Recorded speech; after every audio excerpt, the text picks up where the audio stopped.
Every poor person only needs to shrink themselves by 10,000 times, and their wealth will increase 10,000 times as well. Moreover, 10 billion shrunken people would produce less garbage in an entire year than a normal person produces in a single week. Even the luxury villas they could never afford before would cost only $5 in the shrunken world. A compressed biscuit that a normal person can finish in one bite could last a shrunken person for at least a month. Even an expensive bottle of brandy would be enough for them to drink for a lifetime. After seeing the tech company's advertisement, a poor young couple immediately signed up for the program. On the day of the shrinking surgery, Mark had all the hair on his body shaved off, and even his teeth had to be extracted, because if there was any deviation during the shrinking process, a person's body might explode. Once all the preparations were complete, the participants were pushed into a special chamber. Under the continuous roasting of special microwaves, Mark successfully became a shrunken person. The first thing he did when he woke up was check if his body was intact. After confirming he was satisfied, he immediately thought of his wife. Unexpectedly, his wife backed out at the last moment out of fear of the tooth extraction. Hearing her ridiculous excuse,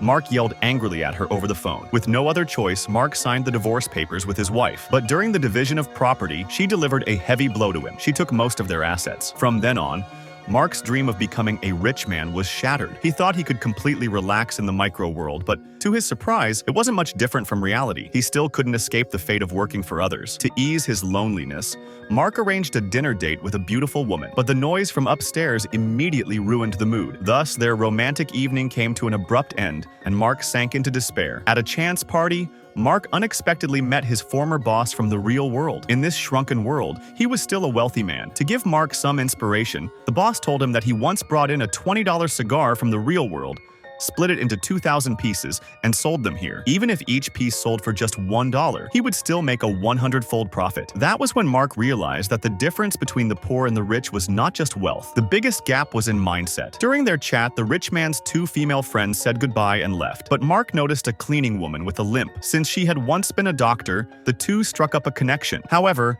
after seeing the woman's living conditions, Mark's beliefs collapsed instantly. In this supposedly perfect world, he discovered a slum. The shabby apartment buildings were filled with the stench of poverty. The only piece of technology was the old television in the public square. This made Mark hesitant about their relationship, but he was moved by the woman's kindness. Whenever she received her wages, she would bring food to lonely elderly people. Over time, Mark also found happiness in this selfless giving. Whenever he had free time, he came to provide free medical care for the residents. Shortly after the two began living together, Mark was summoned by his wealthy boss. It turned out the boss wanted Mark to accompany him to visit the founder of the micro world.